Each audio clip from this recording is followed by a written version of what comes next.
In this mini lecture for Module 10, we're going to be going over an example working through a Spearman correlation. So one thing to keep in mind is that with a Pearson correlation, that is the parametric test, and it assumes that the two measures that we're looking at the association of are normally distributed. But when that assumption is violated about normality, we have to do a non-parametric test, and that would be a Spearman correlation. So I always try to remember Pearson is parametric, and Spearman doesn't start with the P, so it's not parametric. That being said, a Spearman correlation still does have some assumptions associated with it, including that the samples or study participants are independent random samples, that we're comparing two variables. For a Spearman correlation, the two variables can be ordinal, interval, or ratio scales of measurement. For a Pearson correlation, it's interval or ratio. And outliers are less likely to have an impact on this type of a test because we're going to end up using ranks. So that'll get rid of the strong influence that outliers tend to have. So like I mentioned, Spearman correlation is a non-parametric correlation, and therefore we're using this approach where we're going to be ranking the data and finding differences in the ranks of the pairs of scores, which is associated with this variable D. And we symbolize it by R with a subscript S. So that is a Spearman correlation. When you see that, it's a Spearman correlation. If there's no sub S, then it's a Pearson correlation. Here's the equation for a Spearman correlation. Again, it has to do with these differences in the ranks of the pairs of scores. So that's our value of D. And then N has to do with the number of samples or study participants that we're using. For simplicity's sake, we're just going to use the exact same example that we used for the Pearson correlation. Again, note that you would typically use a Spearman correlation when you're violating the assumptions of normality in each of the data that's there. So again, the scenario is that an administrator wants to examine the relationship between individual self-rated health and the number of physician visits made in 1 year. So we're looking at this association.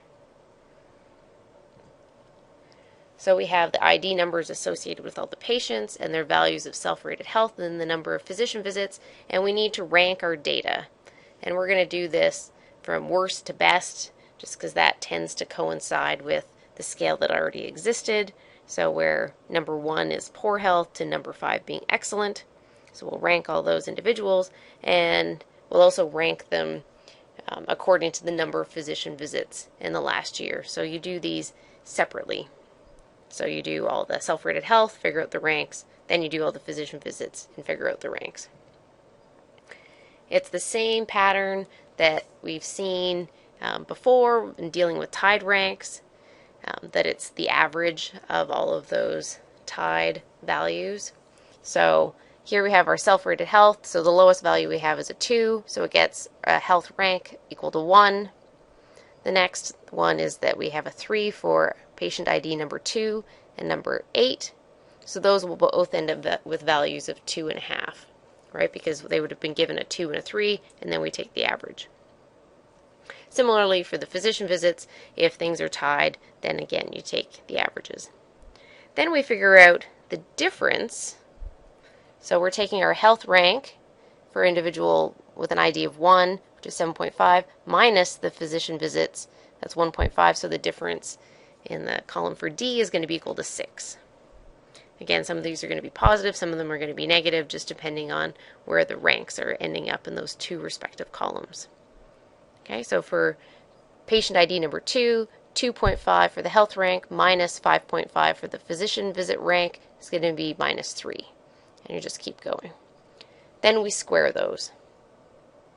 So it doesn't matter which way they're off, we're just knowing that they're sometimes they're going to be values that are greater, sometimes they're going to be values that are less. So we square those values,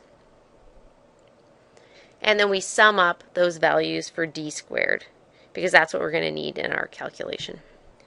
So we can plot our Spearman correlation data according to the ranks, and you can see here that they're a little bit more stretched out than in the Pearson example.